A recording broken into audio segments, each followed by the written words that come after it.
Welcome to the Widowed Parent Podcast with your host, Jenny Lisk. Hey everyone, it's Jenny Lisk, and this is episode 154 of the Widowed Parent Podcast. So I had such a great discussion with Jessica Waite for this episode. And I've had a number of listeners recently actually asking for more discussions with widowed parents who have complicated situations. Or, as one listener put it, quote, the end-of-life stories that are really ugly. One of the gifts that I think Jessica is giving us with her new book is that she's writing about stuff that not everyone is willing to write about. When her husband died suddenly, she discovered that he was living a secret life, and she found so many secrets all at once, and she asked herself, if he lied about all of that, what else did he lie about? In the end, though, The Widow's Guide to Dead Bastards is a love story, and it's about getting to a place of healing and reconciliation when facing the unthinkable. Before we jump into my discussion with Jessica, I wanted to let you guys know some news from here.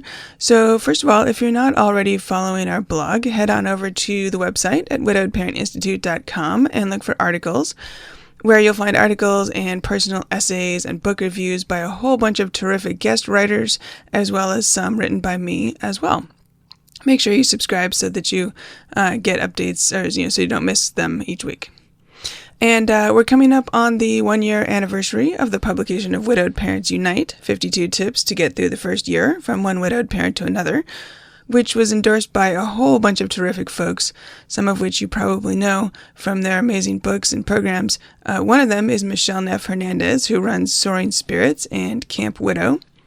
And Michelle said, quote, Widowed Parents Unite provides readers with the invaluable relief that accompanies having your fears, your truths, and your experiences validated.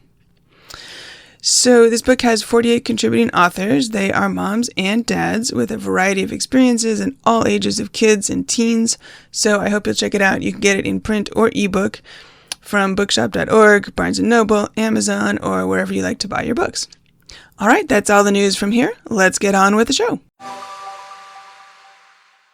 Support for this podcast comes from BetterHelp. You can talk with a licensed professional therapist online, anytime, anywhere. Visit betterhelp.com/widowedparent to learn more and get 10% off your first month. That's BetterHelp, HELP.com/widowedparent. I hope you'll check it out. My guest today is Jessica Waite. Jessica is a memoirist, essayist, and single mom to a teenage drummer. She mentors incarcerated writers through the hero's journey and leads grieving people to heal through story. Jessica is a widowed parent, and she is the author of the brand new memoir, The Widow's Guide to Dead Bastards. She is joining us today from Calgary in the foothills of the Canadian Rockies. Jessica, welcome to the show. Thank you so much, Jenny. It's an honor to be here. Oh, thanks. It's I've really been looking forward to speaking with you today. And your book, which again is titled The Widow's Guide to Dead Bastards, I think it stands apart in the genre of widow memoirs because I think it tackles this tricky subject of grief and widowhood and widowed parenting in a context that's really complicated. And I think you learned some really surprising things about your husband after he died, which made the whole thing so complicated. Or that's part of what made it all so complicated. So I'm eager to dive in and explore this and hear about your experience and all about your book. So, let's just dive right in. Can you tell us a little bit about your family before your husband died? So what were sort of normal times like before everything changed? Sure. Yeah. So my late husband's name was Sean. We were together for 20 years before he died, and he was a super gregarious, charismatic, fun-loving, hardworking, smart, and talented person who a lot of people loved, including me. I wanted to get that out of the top because the title is pretty cheeky and provocative. But this is not like a hateful, vengeful story. I mean, there is some revenge in it, but that's not the central purpose of it is not to get revenge on my husband, because I really loved him.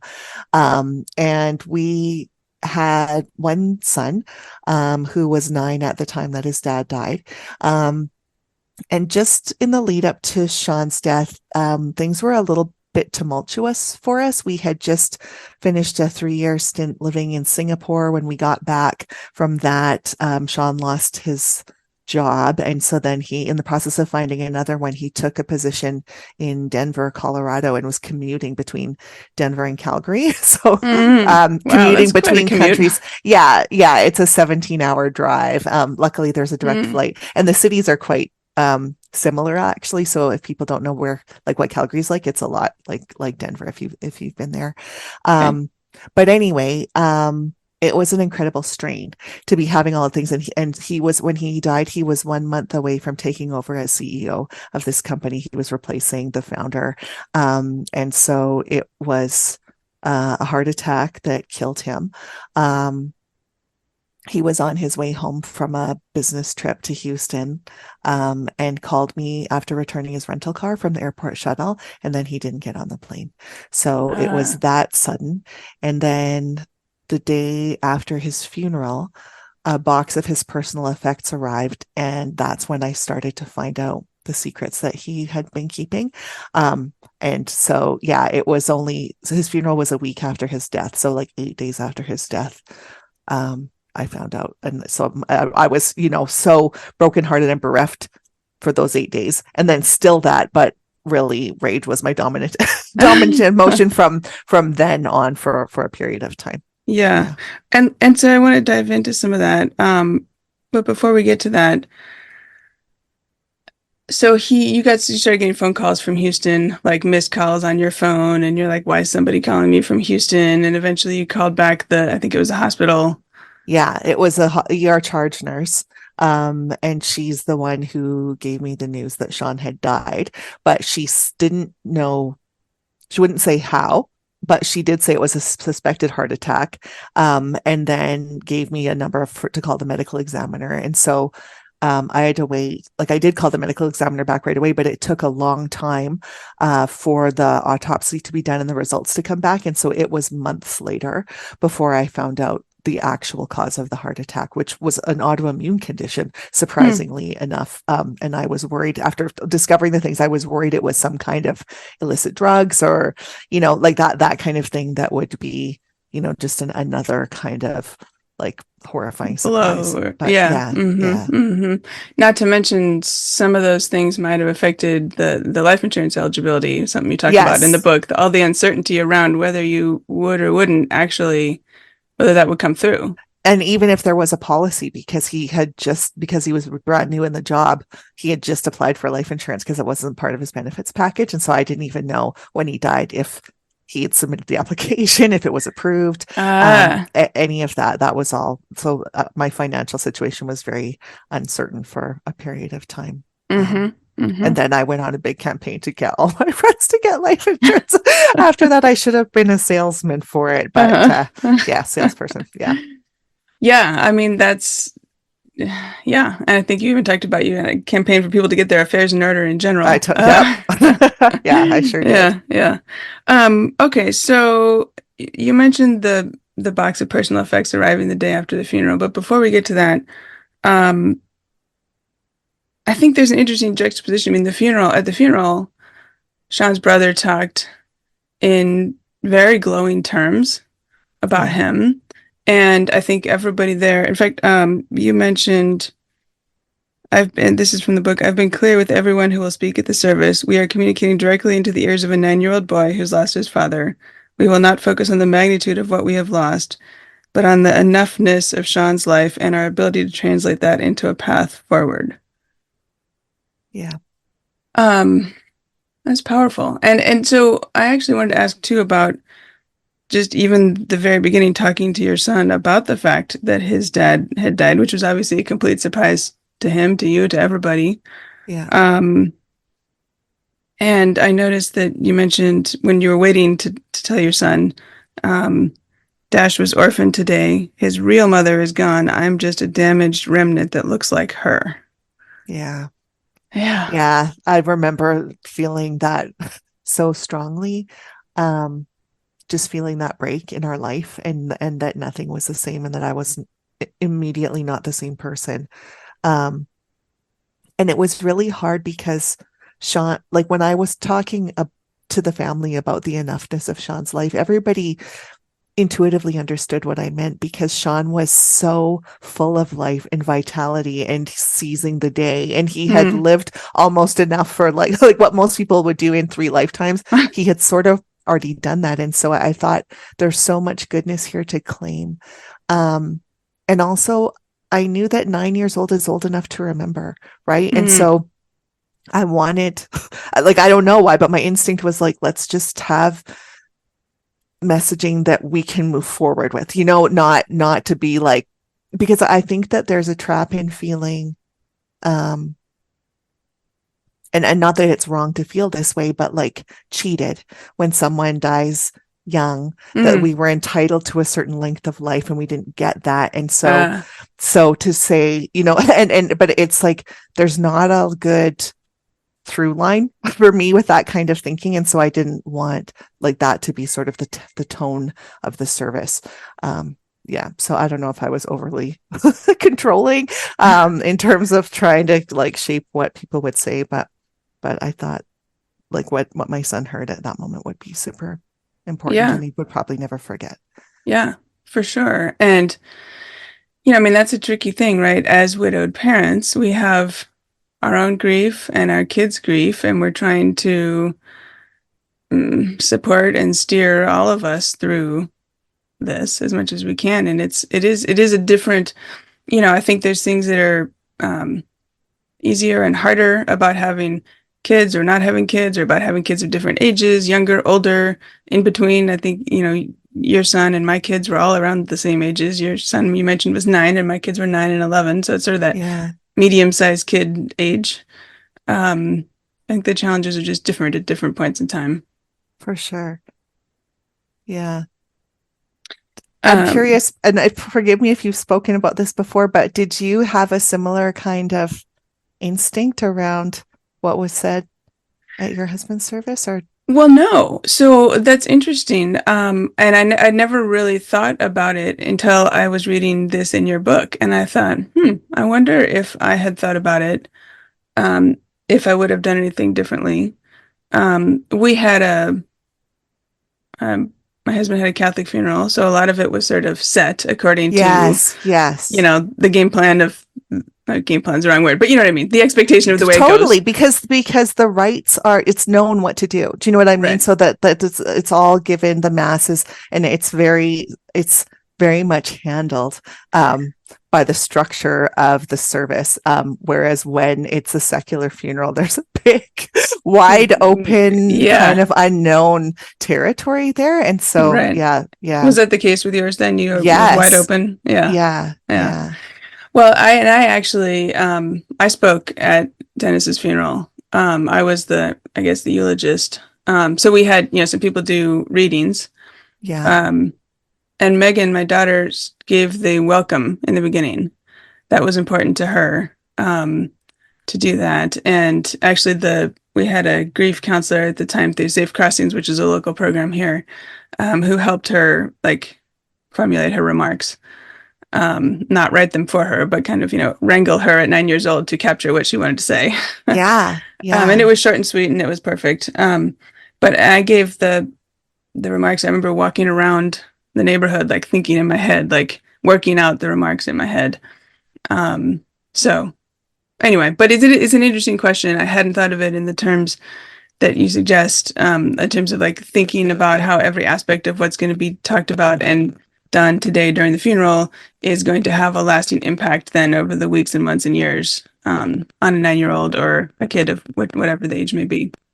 I noticed something else that resonated with me. It was a different point. Let's see here. After you told Dash that his dad had died, eventually you guys sat down to start coloring. And you said, tracing my green pencil crayon along leaves and twisting vines, I tell myself I'll never have to be afraid again. I've already done the hardest thing I'll ever have to do. Yeah. Yeah, I thought that was really profound. And I wonder, I don't know, what sort of reflections or now looking back now on the experience of telling Dash that his dad had died. And obviously, complete surprise, unexpected. In my case, Dennis had been sick for 8 months. The diagnosis was a surprise, but the death 8 months later was not. But in your case, tell us a little bit about how you navigated talking to Dash about this. Yeah, I have so much empathy for myself, like believing that I'd done the hardest thing I'd ever have to do, because I still think there's a grain of truth in that, but I didn't know what was in store like a week later. Yeah. But yeah, I really feel how there's just a different kind of awful in a long illness, where you have, this grueling, arduous experience of gradually watching the person go, or a sudden loss, which is like completely shocking. And so then within, a couple, I guess the grace that I gave myself was I didn't go pick Dash up from school right away when I got the news. I gave myself a little bit of time, and let him take the school bus home. And then I met him at the bus, and that gave me just a bit of time to, I don't know, gather myself and to, I can't really say I made a decision, but running on instinct, I decided to take him away from our home to tell him the news, so that we could come home and home would still feel like a safe place. And so yeah, I don't know, like, just running on autopilot. Like, I think it was just an instinct that I had. And right after doing it, because his reaction was, as one would expect, like screaming and just like the worst guttural cry of pain that I've ever heard. I thought going to a random neighborhood and standing on the sidewalk was the worst decision that I had made. But when we came home and home felt safe again, that, yeah, I think it in the end was a good thing. I don't know. I've never talked to him about what that was like for him. We've talked about lots of things, but that's just, I think we each have our own memories of that day, and it's not something we talk about. Yeah. And how old is he now? He is almost 18. He just graduated from high school. Oh, wow. And so, yeah. How was that? That's one of those milestones, right? It's like, okay, Dad's not here. Yeah, it's a super important milestone, and I was both really looking forward to it and also totally dreading it in some ways. And he plays in the school band, and so they had to be there really early, like at 7:30 in the morning.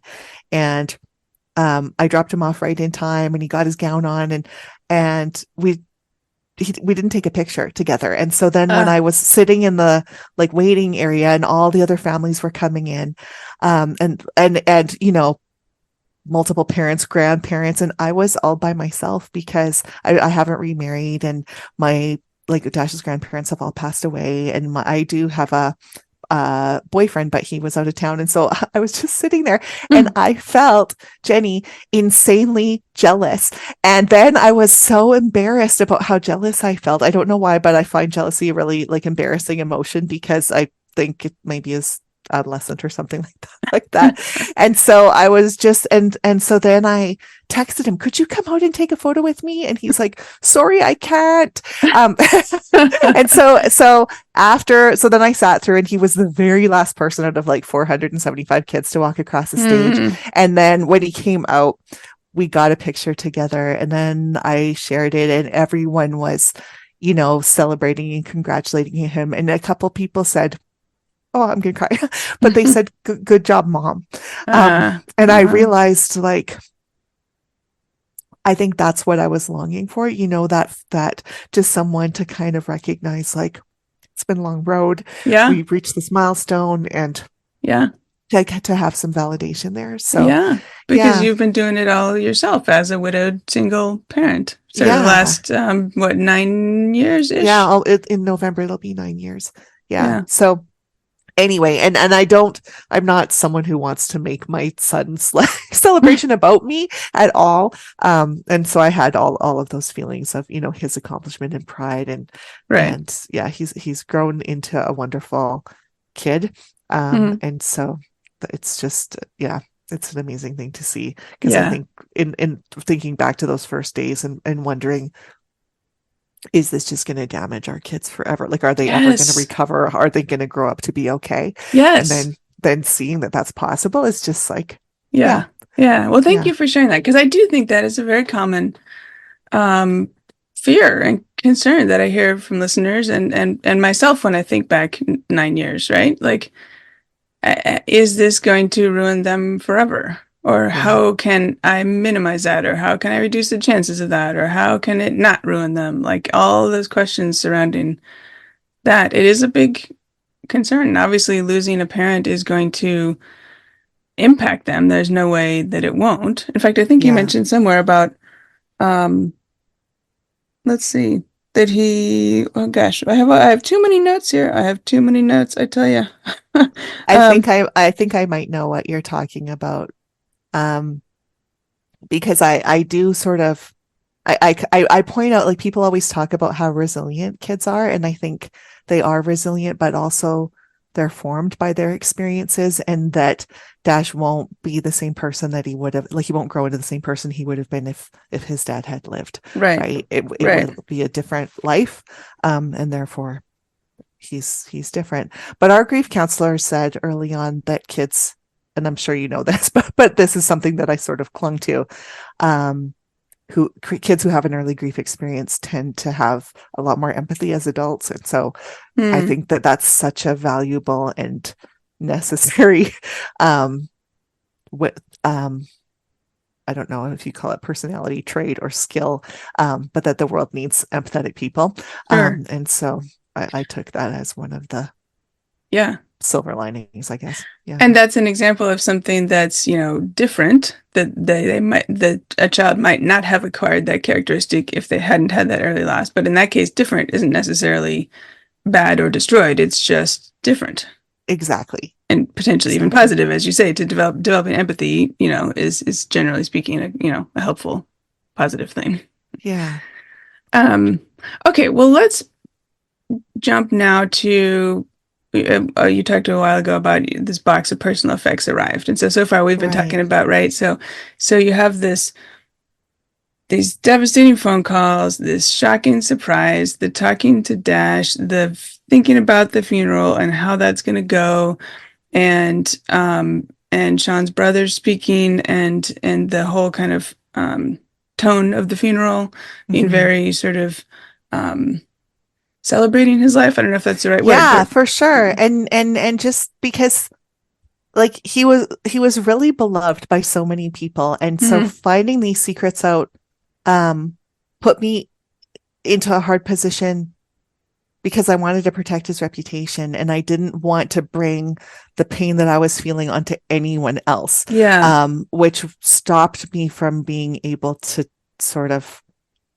be honest about what was really going on. And so I didn't have to do this, but what I felt like I had to do was when people would come by with food or want to visit or that sort of thing, I mostly felt like I had to pretend to be sad when really I was roiling with anger. And it's Uh, not that I wasn't sad too, but my feelings of sadness would usually come late at night, and during the day when I was dealing with everything, I was really mad. And then I felt like I was performing some expectation of grief.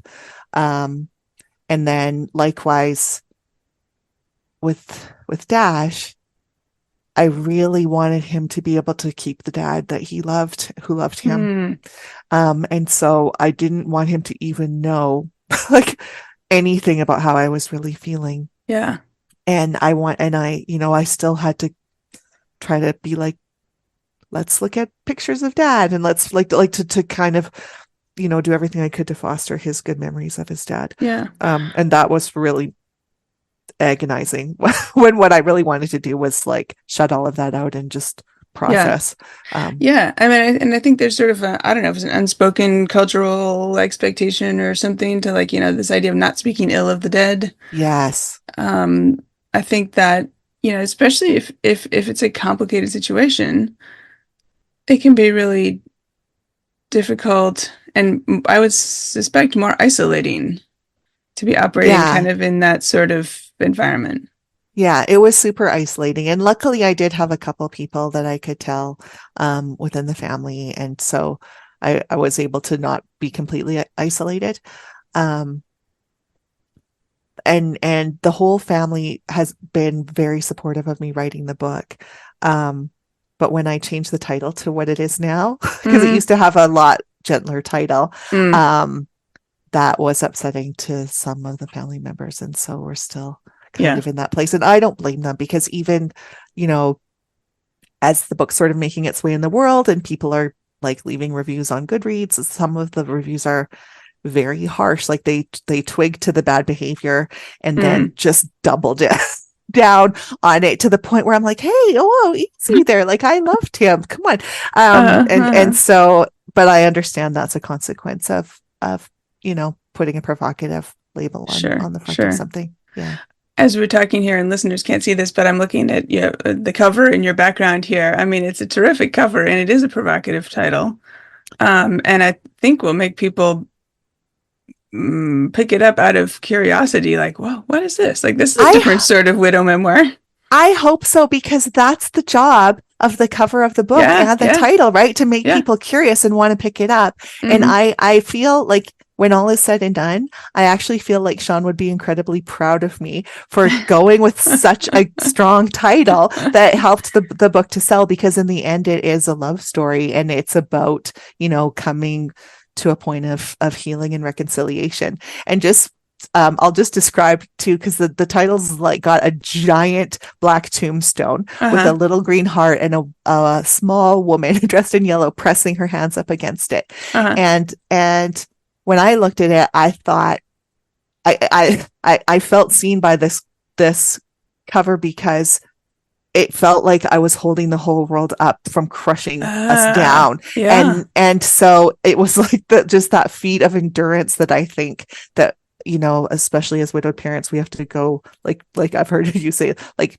even with all the support in the world, it's like at least 300 days a year we're doing it all on Yes. our own. Yes. And it feels like holding this giant weight up.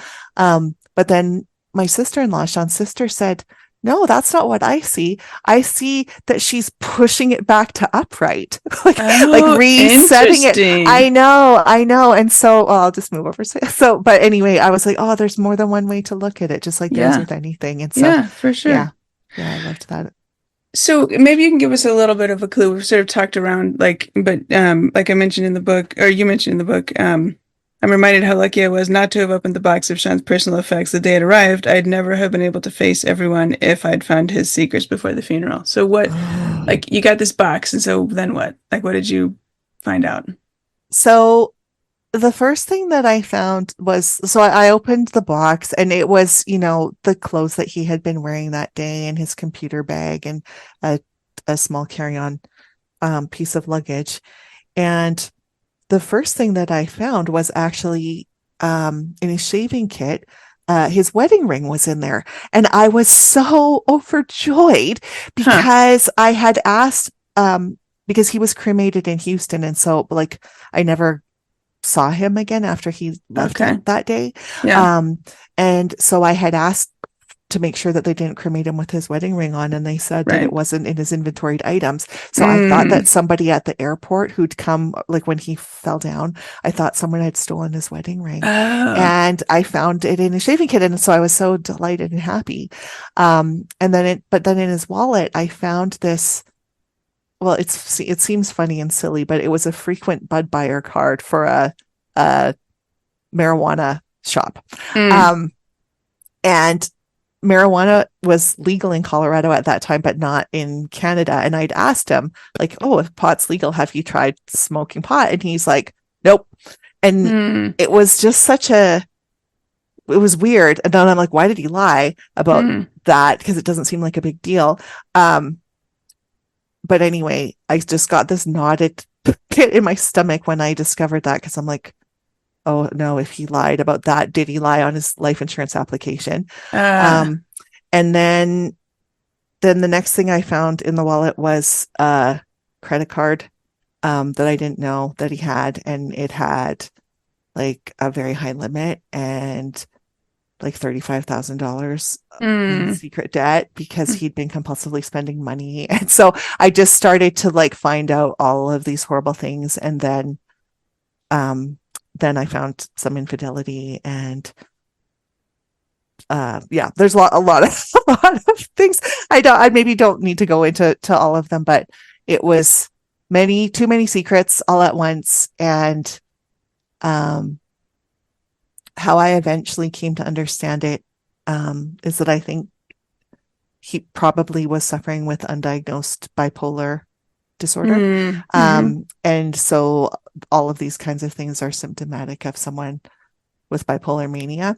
Um, Ah, and so I think like at least at least in my mind that partially accounts for how he could have been genuinely a devoted father and genuinely a loving husband a lot of the time, and also been living kind of a secret life because right. he wasn't someone who was like a pathological liar. Like there was this viral, I don't know if you saw the Risa Tisa. Um, Hmm. there was, I don't follow TikTok, but somebody sent me this woman with it was called Who the Hell Did I Marry? Ah, And she just went through this whole big thing of finding out like just egregious, horrifying lies, about this man that she'd married. But that's not, I wouldn't call, um, Sean and the guy that she married similar characters, mm. even though some of the behaviors were similar. Mm-hmm. Mm-hmm. But maybe I'll just kind of wind that up to say I don't think um, I felt like it was very uncommon to find these secrets out, but I don't think it's uncommon at all. And Ah, since I've been, like sharing a bit, and even somebody just reading the copy on the back of my book, people have been emailing me, sharing some stories. Some of them have found out after their husband died. Some of them are getting divorced now because of, and so I just think, especially with the way that technology is, um, I think we're going to find out more and more secrets from people, especially if they pass away suddenly. So, yeah. yeah. Well, that's interesting. And especially in this widow and grief space, because so many. I mean, I actually just last week I talked to another woman who I think we both know, Jeanette Konzakowski, who also had a complicated situation Yeah. with her late husband at the time that he died, and she has a memoir coming out soon as well. Um, but I think you don't hear as many of these stories in what people are willing to talk about or willing to write about or willing to put forward about their late spouses. Yeah. And if I were to guess, I think that's because of how shameful it was. And, there's so many kinds of pain associated with losing someone you love. But for me, um, I hope it's okay to say I'm sure that people talk sometimes like when you lose someone and you wonder how to go on or if you should. Like I think, Mm, hmm. um, but the closest that I came to thinking I couldn't carry on was because of how ashamed I was, uh, and having to carry these other secrets on top of everything else, and having to basically it looked like it was laid out for me if I was going to protect Sean's reputation, that I would just have a bitter and resentful and completely emotionally shut down life and never be able to trust anyone again. mm, Um, and the only way that I found my way through was to start to be honest and to say, not all of this is my shame. Like, what I have to let go of some of that. Like, I didn't do all these things, right? Like, yeah, and yeah, so why am I carrying the burden of this? right. And to start to release that, and being honest about it was the way to release it. Or at least Yeah, that's how that has is how what it's been like for me. yeah, Yeah. yeah. That's so thank you for sharing that. And it's reminded me a little bit, I think, of some of the stuff Brene Brown talks about with like shame and vulnerability and like that I forget exactly, but like if we can talk about it, then the shame starts to dissipate a bit. Yeah, and she talks about Like I remember in the TED Talk that sort of brought her into like prominence, Mm, um, that she divided people into like wholeheartedness, mm, and people who struggle with connection. And I knew that I wanted to be a wholehearted mm, person. mm. And so, yeah. And I did like her teaching on shame. I've watched that TED Talk a billion times. Yeah. And interestingly, I'm really outing myself now, but this is in the story too. Um, I used Brene Brown's teaching on shame to help myself, but I also weaponized it a little bit and tried to like get revenge on on another woman that Sean had been dating by Uh-huh. like shaming her to death. Uh-huh. And so uh yeah, I guess it's just such a powerful tool that we can Yeah. that we can weaponize against ourselves or other people, or be healthy and sort of, release it in ways that will Right. Right. lead to recovery and, a more thriving environment than, Right. yeah, perpetuating pain. What you're talking about now is reminding me of part of your book. I don't remember exactly where it was, but you were talking with Sean's brother, who I think was the oldest, and had really talked in such glowing terms about him at the funeral. And you ended up telling him the stuff you were learning about Sean. And at some Yeah. point, I don't know if you like apologized for telling him about this or something, but he basically said, like, you're going to be in my life forever. And if I don't know these things, then I don't really know you or see you. Yeah. I Yeah. thought that was beautiful. I thought it was beautiful too. And I think him saying that was,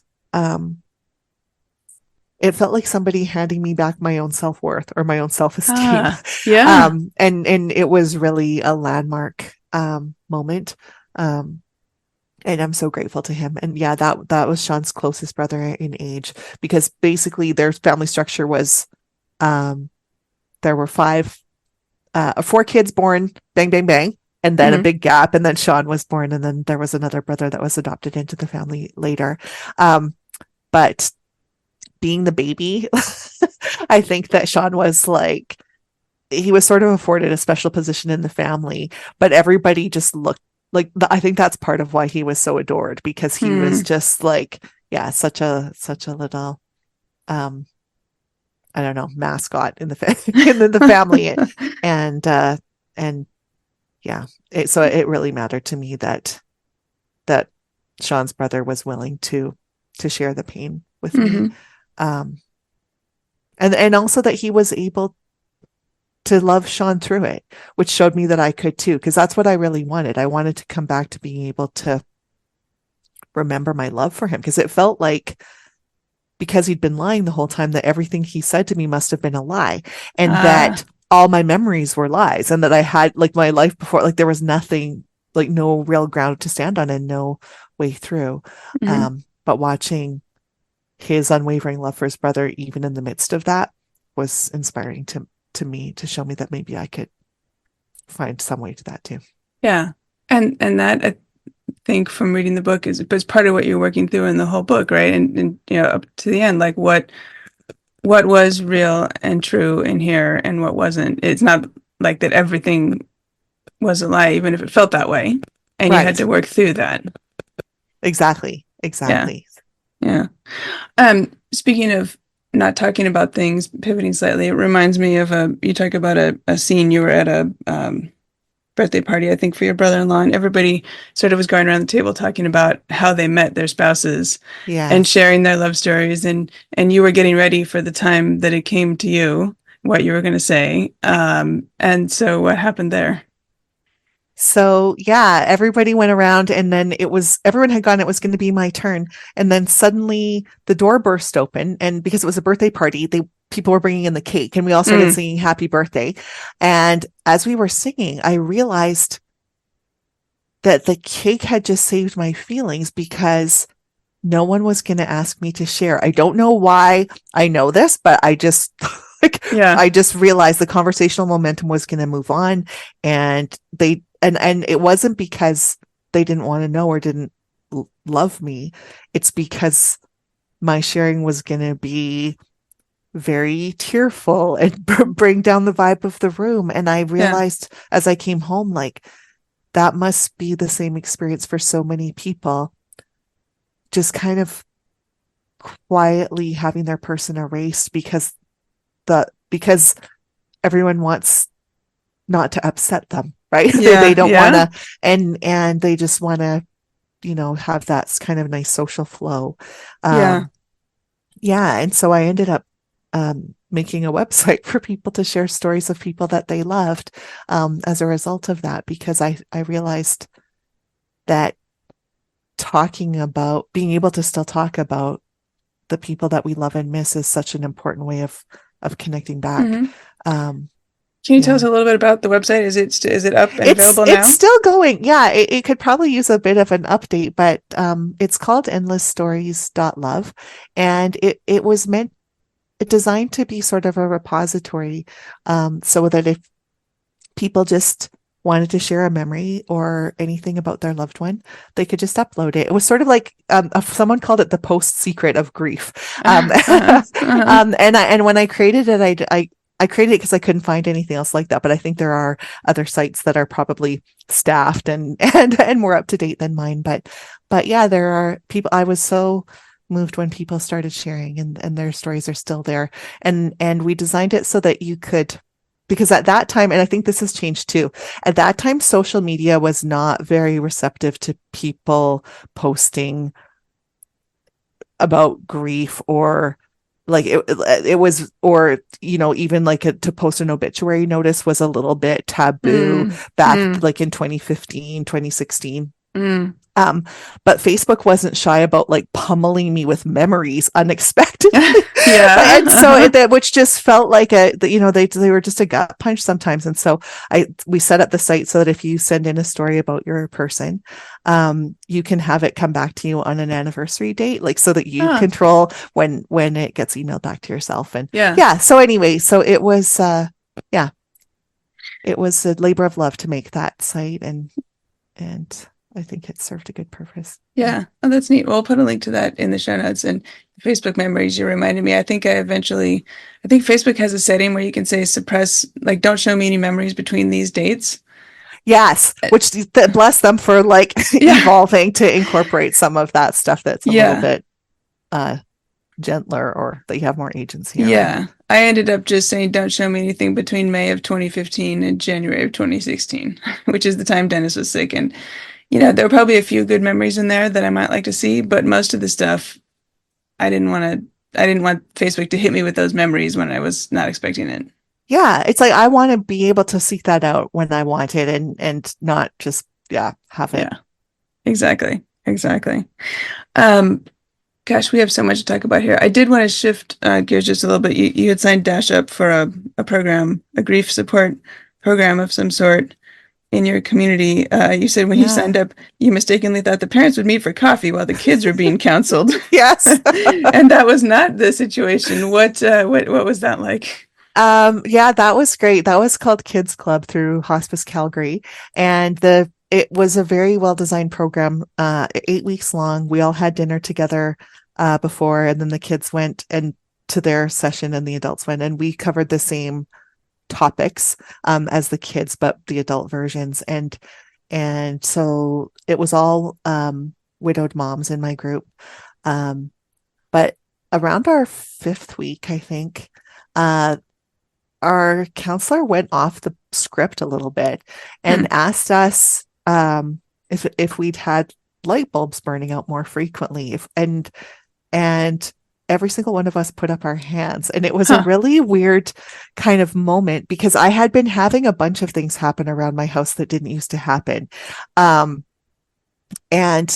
like the TV and stereo were coming on by themselves. Light bulbs were all burning out.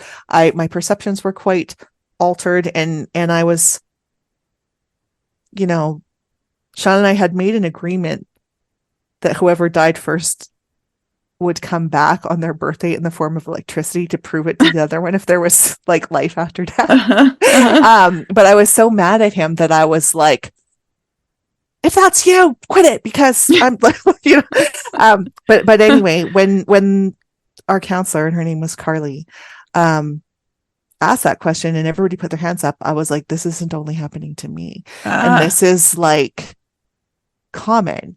And so that that gave me a little bit of a boost of confidence to write about that in my book, at the risk of people calling me flaky, which has happened. But I do think that, yeah, sharing experience is really important, and that we're kind of mapping out the territory of grief in a more collective way than we used to be able to do. And Mm. so, yeah. So anyway, that was for me, the whole kids club experience was great. And it forced me into group therapy, which I had not wanted to do because I assumed everybody else wasn't mad at their partner, which is, again, is a false assumption. If I'd Uh-huh. been more open to going to group, I would have been able to reconnect with other people Mm. sooner, Mm. and found other angry people sooner, and maybe been able to dissipate my anger a little Yeah. bit more quickly. I think that's one of the gifts that you're giving us with your book, right? Like you're sharing this stuff that some authors aren't going to want to write about. Some people aren't going to want to talk about. Some widows aren't going to write a memoir like this, even if it is their own experience. And some widows who aren't writers who are just thinking to themselves, right? Like every widow I see on social media seems to have a happy story.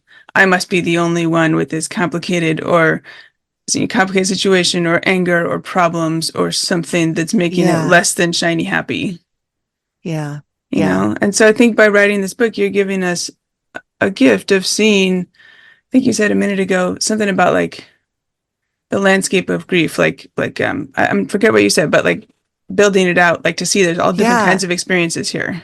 yeah, yeah. I think we're really building a map for for Yeah. ourselves and each other.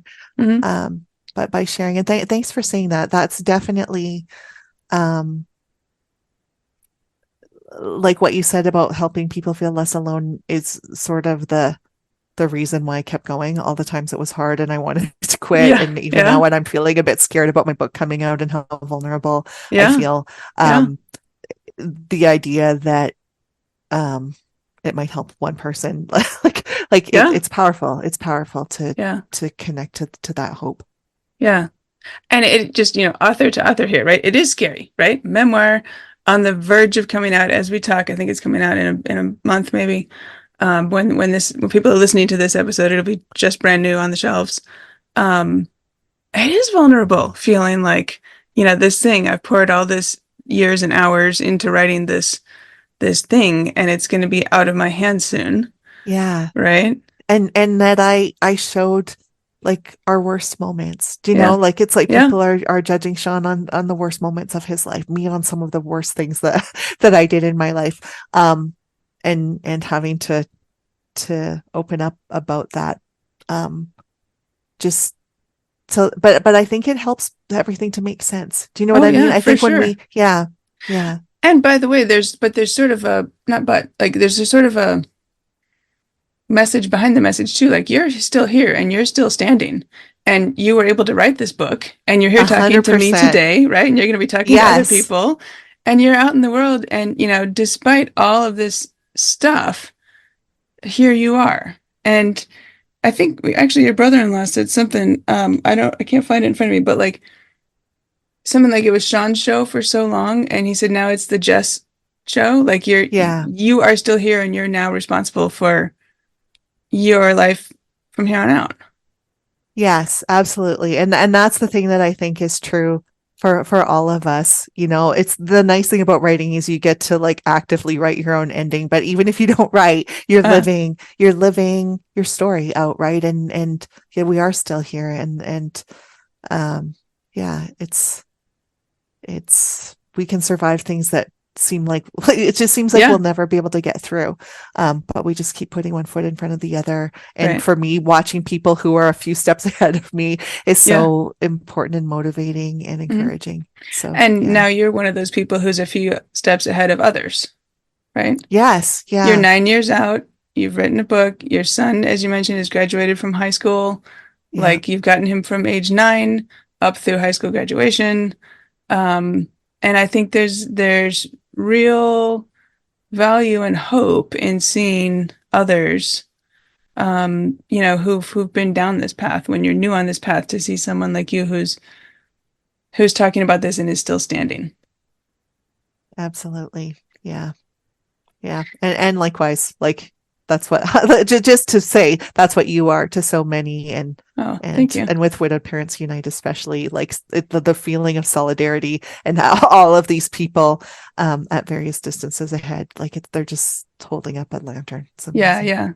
Thank you. Yeah, and that was the point. Widowed Parents Unite, of course, being my second book that just came out recently, as you know, but for listeners, 48 other widowed parents sharing their stories with different lenses and experiences and ages of kids and types of loss, and being those examples for others, like you say, that who are newer on the path. A few minutes ago or a while ago, we started this by talking about how at the funeral you were, concerned is the right word, but quite concerned about how things would be structured with the impact on your son, who was 9 at the time. Mm-hmm.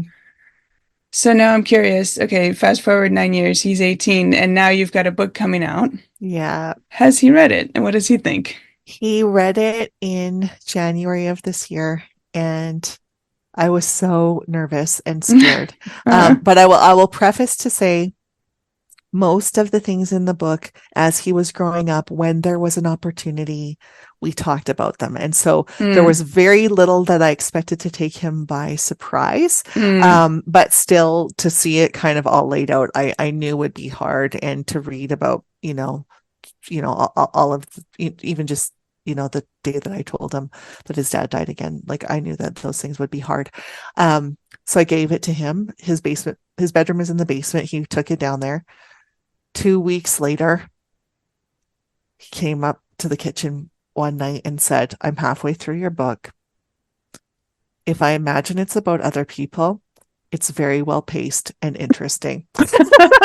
And so I had to laugh. He's a Dungeon and Dragon player, and he's the dungeon master that makes up the stories, and so he respects good pacing. So I was really, really surprised that was his feedback. And then when he finished the whole thing, we had a fabulous conversation, and he said how trippy it was to read about experiences that he remembered through his own eyes and see them through mine. And I think through the process of reading the story, he has come to see his dad and I as human beings. And I don't think I saw my parents as human beings till probably I was in my 20s or something like that. But I really think he understands that we are just people doing our best, messing up. And so will he. And so I think, he has some permission to like make some mistakes in life and figure it out and do his best.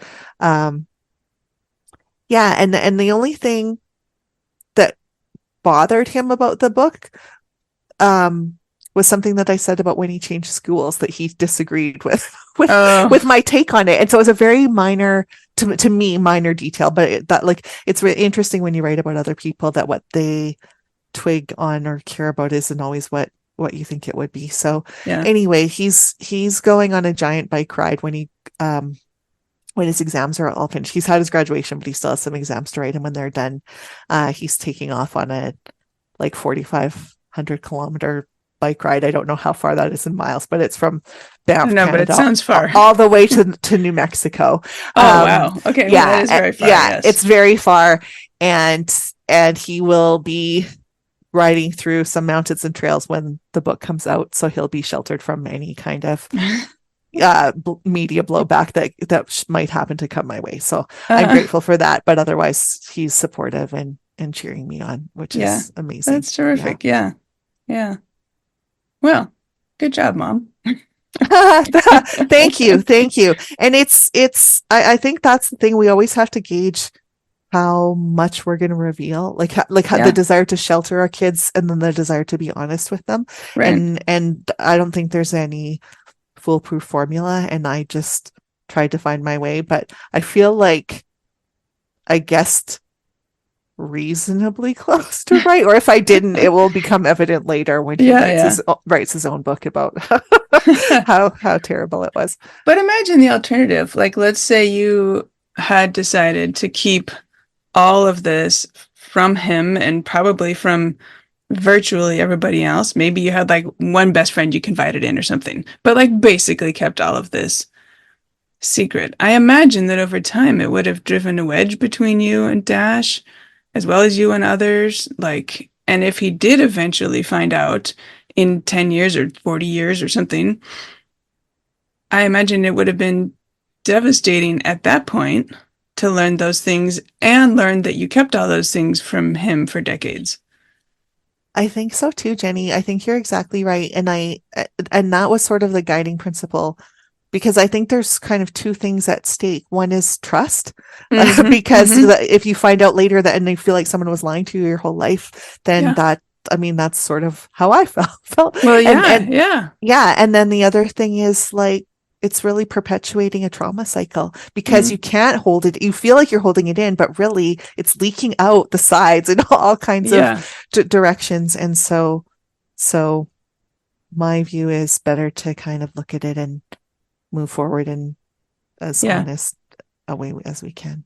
Yeah, for sure. It's like sometimes I like to say, I mean, it's not like you can like fix the bad situation. You could avoid making it worse by keeping additional secrets and things. Yeah. Gosh. Okay. I mean, there's so much we could talk about, and I have like a million pages of notes here, but I do think we're going to have to wrap this up here because, I mean, we'll just have to send people to your book to read the whole story as you go through from, him dying to then learning these things to then dealing with the aftermath and eventually getting to some kind of, I don't know what the word is. I don't know if resolution is the right word, but by the end of the book where you're at a place of peace. Yeah. If that's the right word, maybe with kind of where you're at.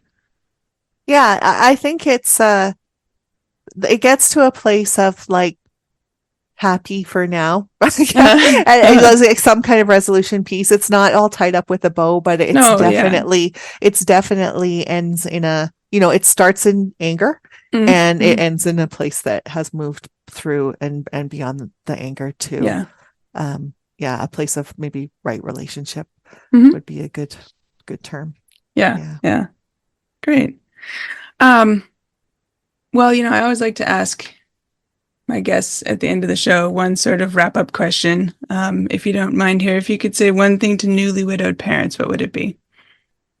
I would say that you only have to be how you are, like however you are right now. You don't have to make my mistake and pretend to be another way. You don't have to be like for a long time I thought I had to be the dad and the mom or make up for the absence of the dad just by being extra good, extra something. And none of that is true. You don't have to be anything other than the truth of what you are, and that's enough. Yeah, you are enough. Yeah, you're enough. And it's all we can do anyway, right? Yes, it is all we can do. But understand, like feeling that it's okay, that you're enough and that's okay. Yeah, great. All right. Well, I think that's actually a perfect place to end. So my guest today is Jessica Waite, author of The Widow's Guide to Dead Bastards. So Jessica, where can listeners find you and find your book? They can find my book anywhere that you get books. So it's in audio, hardcover, Kindle, all of those kinds of formats. And so, yes, I would love if you would check it out. And to find me, you could go to my website, which is Jessica, WAITE.work. And if you check out that site, there's an animated book trailer that was done by my niece, who's a professional animator that worked on a Disney show. So it's fun. Yes, she did an amazing job, and I would love if people would. Oh, good. I'm going to find that. I'm going to put it in the show notes, and I'm going to watch it myself as soon as we're done talking here. Awesome. Thanks. All right. Jenny. Well, fantastic, Jessica. Thank you so much for speaking with me today. Thanks for having me. It's been wonderful. I hope you enjoyed my interview with Jessica Waite as much as I did. You can find show notes and all the links at widowedparentpodcast.com. Look for episode 154. And if you're finding the Widowed Parent podcast helpful, please consider supporting the show. It's easy. Just go to buymeacoffee.com/widowedparent. That's buymeacoffee.com/widowedparent. As always, thank you for listening. And until next week, remember, you've got this. Thank you for listening to the Widowed Parent Podcast with your host, Jenny Lisk. Connect with us on social media and at widowedparentpodcast.com.